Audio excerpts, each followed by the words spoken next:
Halo, apa kabar Bapak Ibu, saudara-saudaraku Baik. yang di dalam Baik, Tuhan, Tuhan. dimanapun Bapak Ibu berada. Hari ini kita bersama-sama bersukacita menikmati hari Sabat Tuhan. Kami dari tempat ini mengucapkan selamat hari Minggu. Tuhan Yesus memberkati. Baik Bapak Ibu sekalian, mari kita akan mendengarkan kebenaran firman Tuhan yang terambil dari Matius 6 ayat 25 sampai yang 34. Judul firman Tuhan pagi hari ini adalah carilah dahulu kerajaan Allah dan kebenarannya. Ya, cari dahulu. Dalam Matius 6 ayat 33 berkata, tetapi carilah dahulu kerajaan Allah dan kebenarannya, maka semuanya itu akan ditambahkan kepadamu. Yuk, coba kita akan baca ayat 25 sampai 34 ya. Saya akan baca ayat yang ke-25. Lalu Bapak Ibu sekalian akan baca ayat yang ke-26 ya. Nah, bersama-sama saya akan baca ayat 25, saya mulai. Karena itu aku berkata kepadamu, janganlah khawatir akan hidupmu, akan apa yang hendak kamu makan atau minum, dan janganlah khawatir pula akan tubuhmu, akan apa yang hendak kamu pakai. Bukankah hidup itu lebih penting daripada makanan, dan tubuh itu lebih penting daripada pakaian? 26. Pandanglah burung-burung di langit yang tidak menabur dan tidak menuai dan tidak mengumpulkan bekal dalam lumbung, namun diberikan makan oleh Bapamu yang di surga. Bukankah kamu jauh lebih burung-burung itu?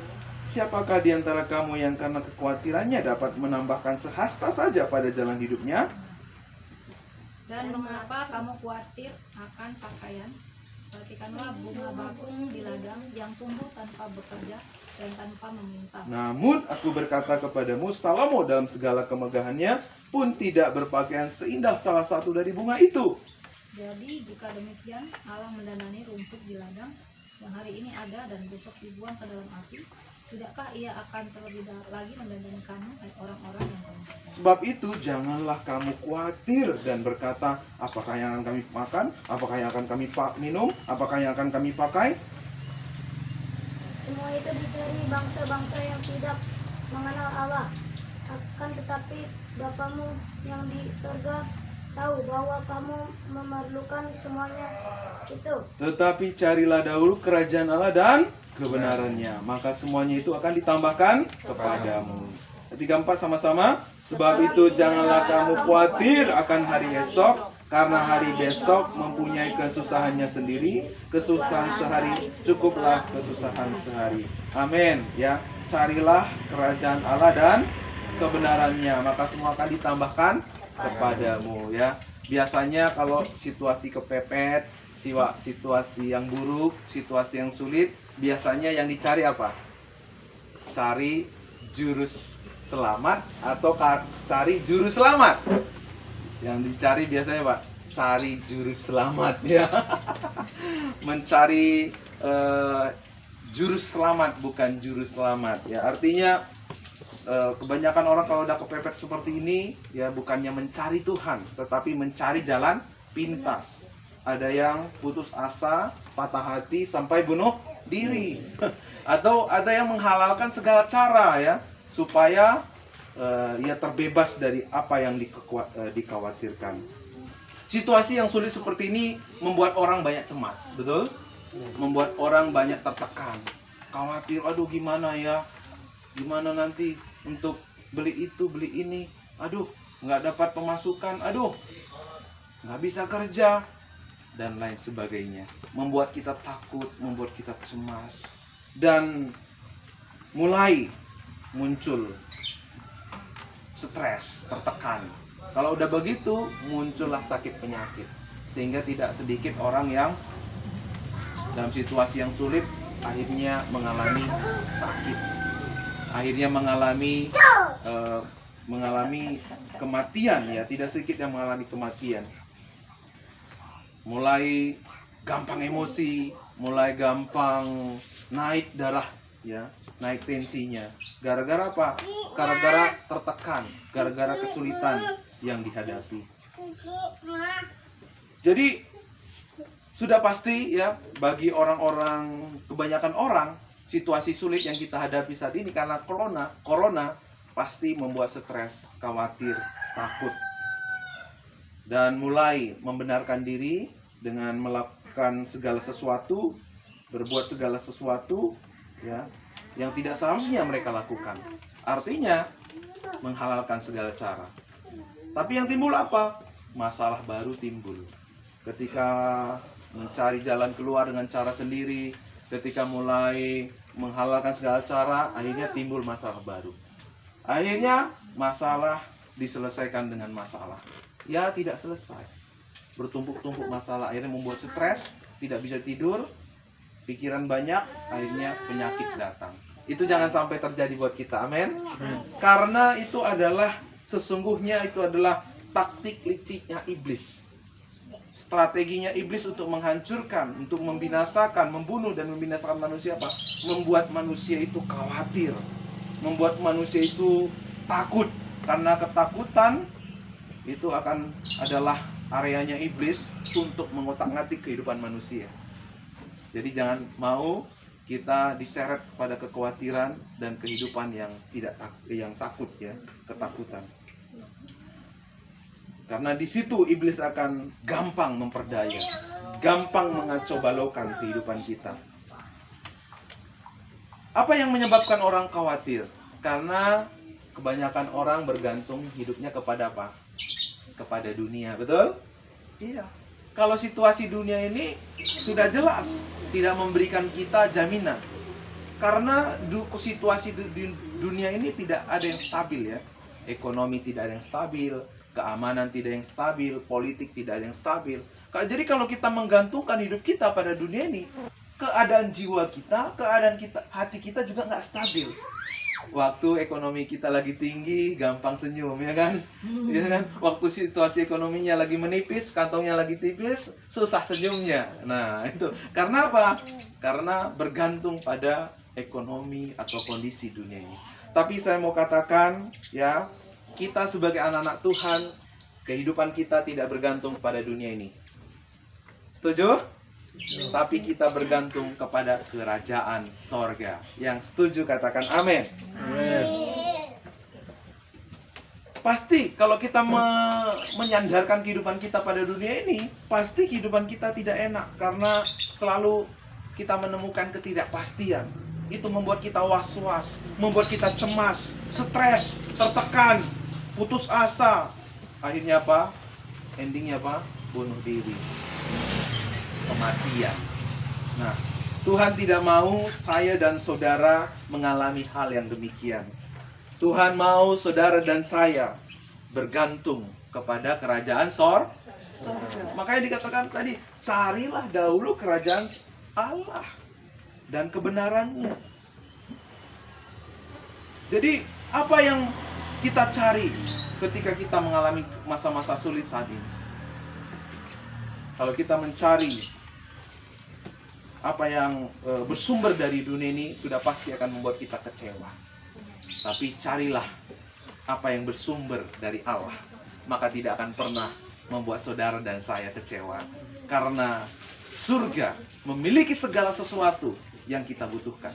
Karena Allah menyediakan segala sesuatu yang saudara butuhkan dan saya butuhkan. Yang percaya katakan amin. Amin.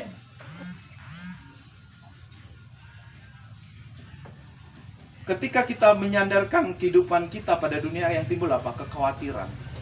Kita hanya bisa akibatnya apa? Kita hanya bisa berfokus pada diri sendiri, ya, kepentingan diri sendiri, ego kita, ya. Yang hanya dicari apa? Makanan. Yang hari ini kita makan, besok nggak ada lagi. Yang dicari apa? Pakaian, ya, yang bisa menutupi keburukan, ya, menutupi supaya kelihatan cantik, ya. Tetapi di dalamnya belum tentu. Kehidupan yang berputar-putar pada sifat sementara saja itu yang dicari bangsa-bangsa yang tidak mengenal Allah. Ayat yang ke-32 tadi berkata, itulah yang dicari oleh bangsa-bangsa. Orang-orang dunia ini mencari seperti itu. Apa yang harus dimakan, apa yang dipakai, yang dipikirkan itu, yang sifatnya sementara. Tetapi saudara dan saya bukan memikirkan yang sifatnya sementara. Amin. Yang kita pikirkan adalah yang bersifat kekal. Sehingga kita akan senantiasa bergantung kepada Tuhan. Bergantungkan hidup kita kepada kerajaan Allah. Karena apa? Kerajaan Allah selalu stabil. Ekonominya, keamanannya, politiknya semua stabil, ya. Karena itu pemeliharaan, ketika kita bergantung pada Allah, maka pemeliharaan kita, perlindungan kita, dan juga kesejahteraan kita akan menjadi stabil. Waduh, nggak ada amin nih. Iya, stabil. Sehingga ada damai, ada damai. Karena Tuhan kita itu tetap mengasihi kita. Karena Tuhan kita itu senantiasa mengasihi kita. Maka ada apa? Ketenangan, ada damai, ada ketentraman dalam jiwa kita. Ketika kita memiliki semuanya itu, ada ketentraman, ada ketenangan, maka memampukan kita untuk percaya bahwa Tuhan memelihara hidup kita. Seperti yang dikatakan tadi, burung di udara saja dipelihara Tuhan, betul? Burung di udara tidak menanam, tidak pernah menuai, tapi dia bisa makan setiap hari. Artinya burung itu mana lebih berharga? Burung atau kita? Pasti kita yang lebih berharga. Burung saja dipelihara Tuhan, apalagi seorang Oma Leli, apalagi seorang ibu tua, pasti kita dipelihara Tuhan. Saudara dan saya lebih berharga daripada burung, sehingga kita pun pasti dipelihara oleh Tuhan. Ketika kita memiliki bergantung pada Allah, ada kedamaian, ada ketentraman, karena Tuhan adalah Allah yang menjamin, Allah yang stabil, ya. Sehingga kita pun bisa percaya bahwa Dia memelihara kita. Kalau Dia memelihara burung yang kurang begitu penting, yang tidak lebih penting dari manusia, maka Dia juga akan memelihara saudara dan saya. Kalau Dia menghiasi bunga bakung di padang yang hari ini kelihatan cantik sekali, besok udah layu lalu dibakar. Padahal dia hidup hanya beberapa waktu saja. Saudara dan saya bukan diciptakan oleh Tuhan hidup beberapa waktu saja. Kita memiliki umur yang lebih panjang daripada bunga bakung. Sehingga kita pun pasti Tuhan pelihara hidupnya. Kita lebih berharga.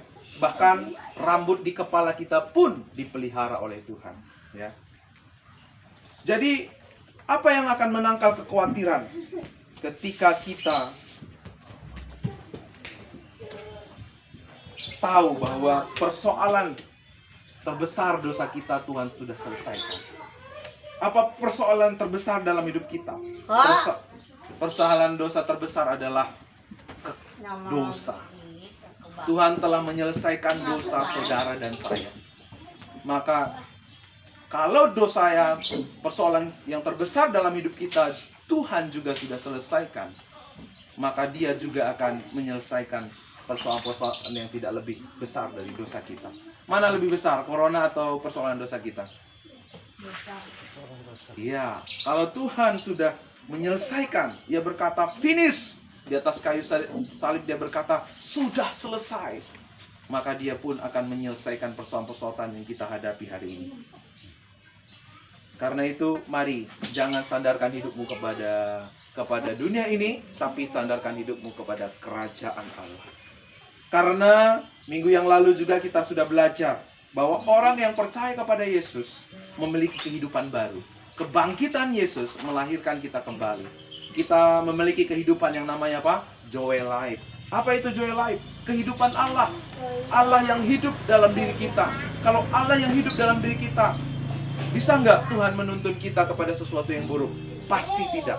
Tuhan akan menuntun kita kepada sesuatu yang baik, sesuatu yang mulia, indah dan luar biasa. Yang setuju katakan amin. Haleluya. Juga kita diingatkan kemarin, ya, bahwa kita memiliki kehidupan yang penuh pengharapan. Pengharapan di sana artinya apa? Elpis. Artinya confident expectation of good. Memiliki keyakinan bahwa hanya yang baik saja yang bisa terjadi dalam hidup kita. Karena itu situasi corona saat ini bagi orang-orang percaya justru membuat kita makin melekat dengan Tuhan. Tidak bisa membuat kita khawatir dan takut. Ada amin? Roma 8:28 jelas juga berkata, ya, bahwa Allah turut bekerja mendatangkan kebaikan bagi orang-orang yang mengasihi Dia. Hasilnya apa yang akan terjadi ketika kita menang melawan kekhawatiran? Ketika kita bergantung kepada Tuhan, di sana ada ketenangan, ada damai sejahtera, ada sukacita yang melimpah kita, sehingga kita tidak bisa diutak-atik oleh iblis. Iblis tidak bisa mengutak-atik orang yang memiliki damai dalam dirinya. Iblis tidak bisa mengutak-atik orang yang tenang dalam hidupnya. Apa yang membuat kita tenang? Apa yang membuat kita damai? Bahwa Tuhan Yesus sudah menanggung dosa, pelanggaran, dan kutuk kita. Sehingga itu yang membuat kita bersyukur kepada Tuhan. Bersyukur sehingga kita bisa mencukupkan diri. Kita tidak tenggelam dalam sumur-sumur, mengeluh, khawatir. Karena apa? Karena hari esok ada kesusahannya sendiri, kata ayat yang ke-34. Ya. Walaupun setiap hari kita harus makan 5T, tahu nggak apa itu 5T? Terong, teri, tempe, tahu, ya. Apalagi? Toge, ya kan? Meskipun kita harus makan 5T setiap hari, ya, tidak membuat kita berputus asa, tidak membuat kita jadi takut, karena apa? Tuhan yang memelihara saudara dan saya.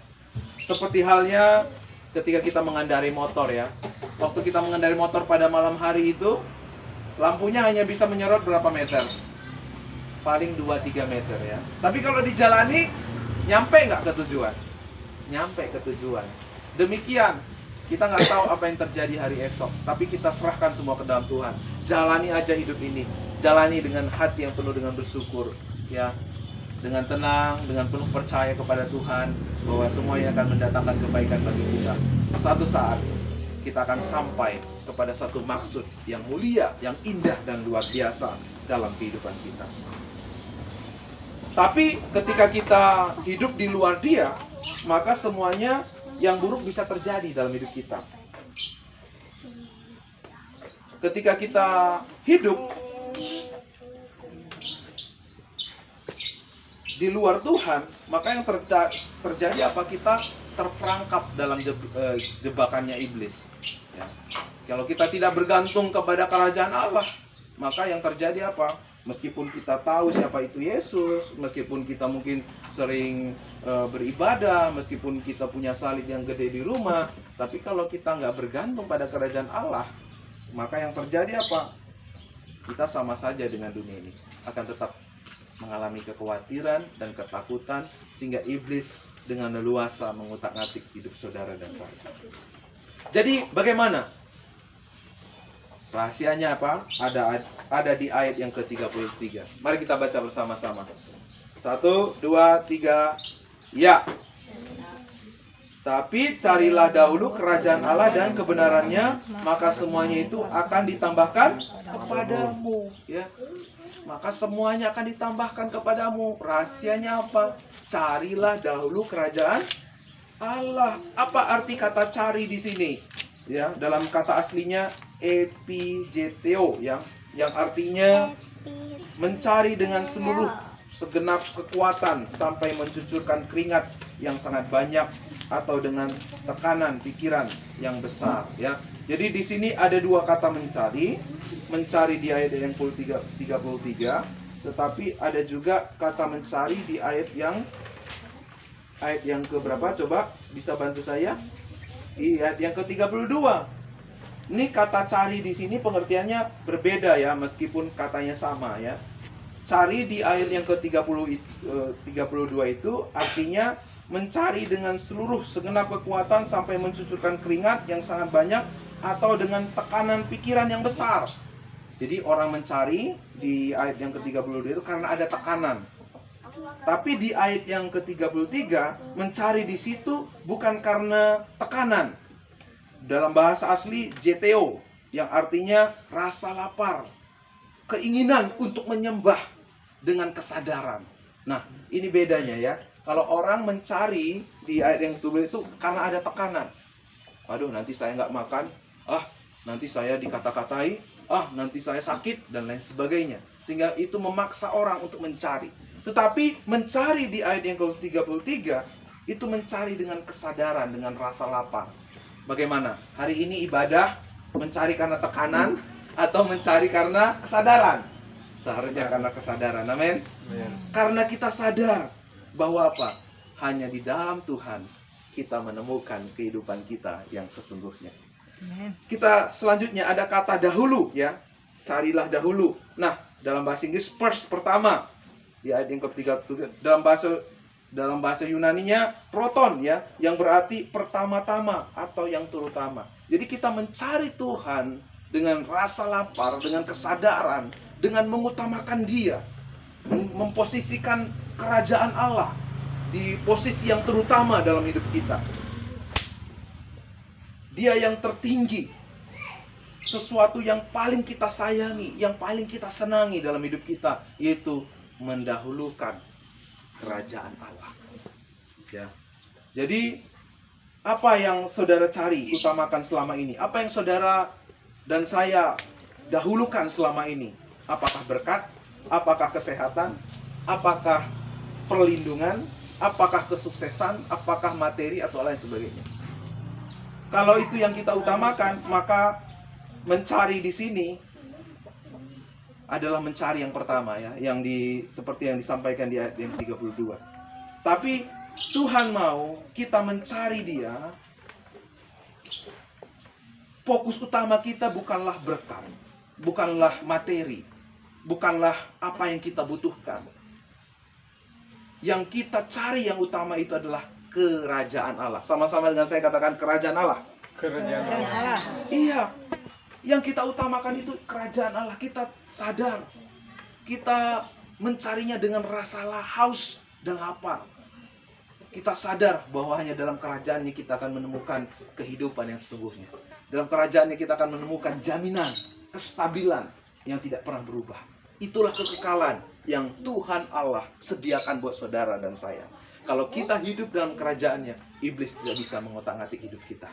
Kekhawatiran, ketakutan tidak bisa mengotak-ngatik hidup kita. Yang setuju katakan amin. Amen. Jadi apa yang dimaksud kerajaan Allah?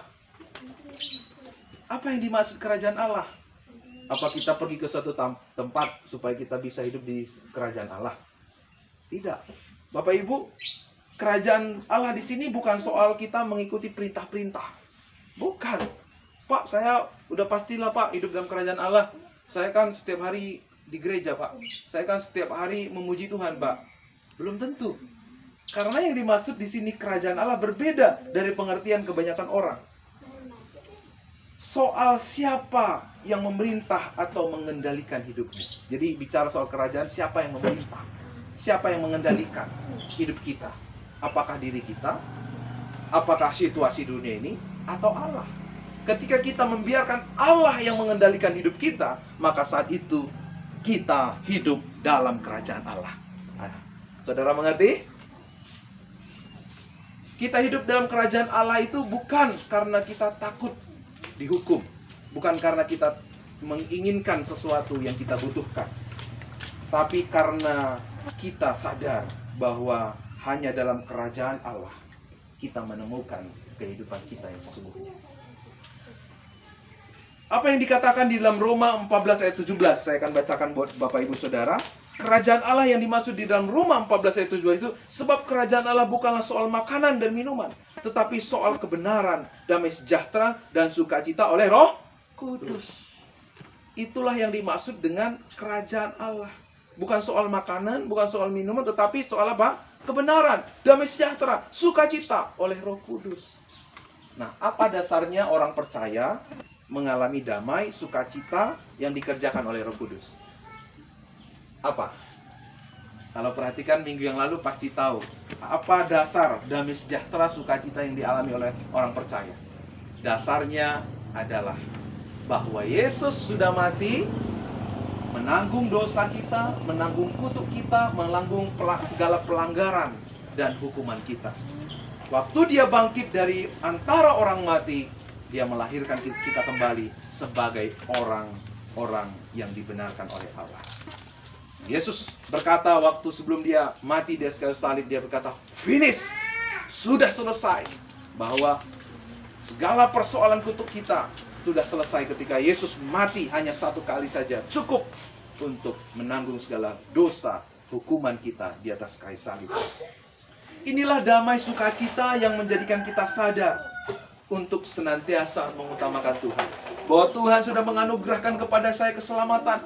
Bahwa Tuhan sudah menyediakan segala yang saya butuhkan. Dia telah menanggung segala yang buruk, segala yang jahat dari saya. Maka saya mau hidup untuk Tuhan.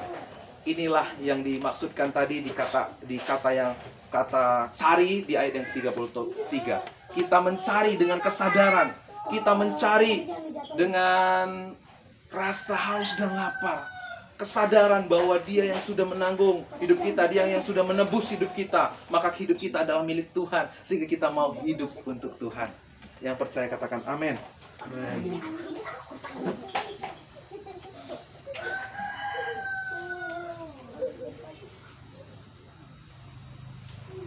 Pengalaman Daud, kita bisa belajar dari pengalaman Daud. Daud adalah seorang yang mencari apa yang Tuhan senangi dalam hidupnya. Daud mencari apa yang Tuhan kehendaki dalam hidupnya. Di saat Daud tidak punya tempat karena dikejar-kejar oleh Saul pada waktu itu, dia selalu memikirkan tempat untuk Tuhan, rumah buat Tuhan, yaitu mengembalikan tabut Allah ke Gunung Sion. Itulah kenapa Daud begitu diberkati oleh Tuhan. Ia menang menghadapi setiap situasi yang buruk dalam hidupnya, karena ia punya kekekalan dalam hidupnya. Apa kekekalannya? Dia tahu fokusnya mencari kerajaan Allah di dalam kehidupannya. So, demikian saudara dan saya, ketika kita mencari kerajaan Allah dalam hidup kita, maka semua akan ditambahkan kepada kita. Kok nggak ada amin? Iya, amin. Semua akan ditambahkan kepada kita. Ya. Kita berbeda dengan dunia. Kalau dunia ini mencari, waduh, nanti kalau saya nggak punya uang, saya nggak makan. Oh, nanti kalau saya nggak jadi orang sukses, orang nggak menghargai saya. Tapi orang percaya bukan mencari itu. Orang percaya mencari kerajaan Allah, mencari kehendak Allah dalam hidupnya. Maka semua akan ditambahkan dalam kehidupannya. Kesimpulannya, carilah kerajaan Allah lebih dari sekedar melakukan kegiatan agama. Bukan juga sekedar melakukan tuntunan agama kita. Carilah kerajaan Allah dengan sungguh-sungguh sadar. Kita sadar bahwa Tuhan yang telah menebus hidup kita, sehingga kita seharusnya hidup untuk Tuhan. Bukan juga sekedar melakukan tuntutan, namun berdasarkan cara dunia ini atau cara diri sendiri. Tetapi selalu mengutamakan syukur lewat ketaatan, perbuatan baik, ibadah, dan pelayanan atas kehidupan karena kasih karunia-Nya. Dengar baik Bapak Ibu, yang perlu kita cari di masa-masa sulit ini apa? Kita mencari kerajaan Allah. Apa itu mencari kerajaan Allah? Mendasari segala sesuatu yang kita kerjakan, yang kita pikirkan, yang kita lakukan, berdasarkan kasih karunia Allah.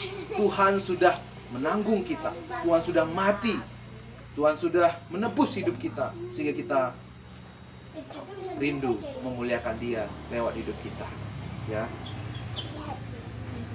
Setiap waktu ketika saudara dan saya datang kepada Tuhan, jangan minta sesuatu apapun yang saudara butuhkan.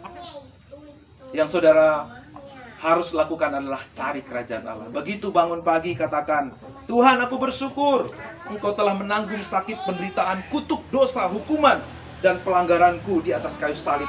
Dan kebangkitanmu melahirkanku kembali sebagai orang yang dibenarkan Allah. Kini aku mau hidup bagimu. Mulai kerjakan segala sesuatu untuk Tuhan karena kasih karunia-Nya. Lakukan setiap tanggung jawab, perbuatan baik, pekerjaan, ibadah, pelayanan yang Tuhan percayakan sebagai ungkapan syukur atas kasih karunia-Nya yang melayakkan kita.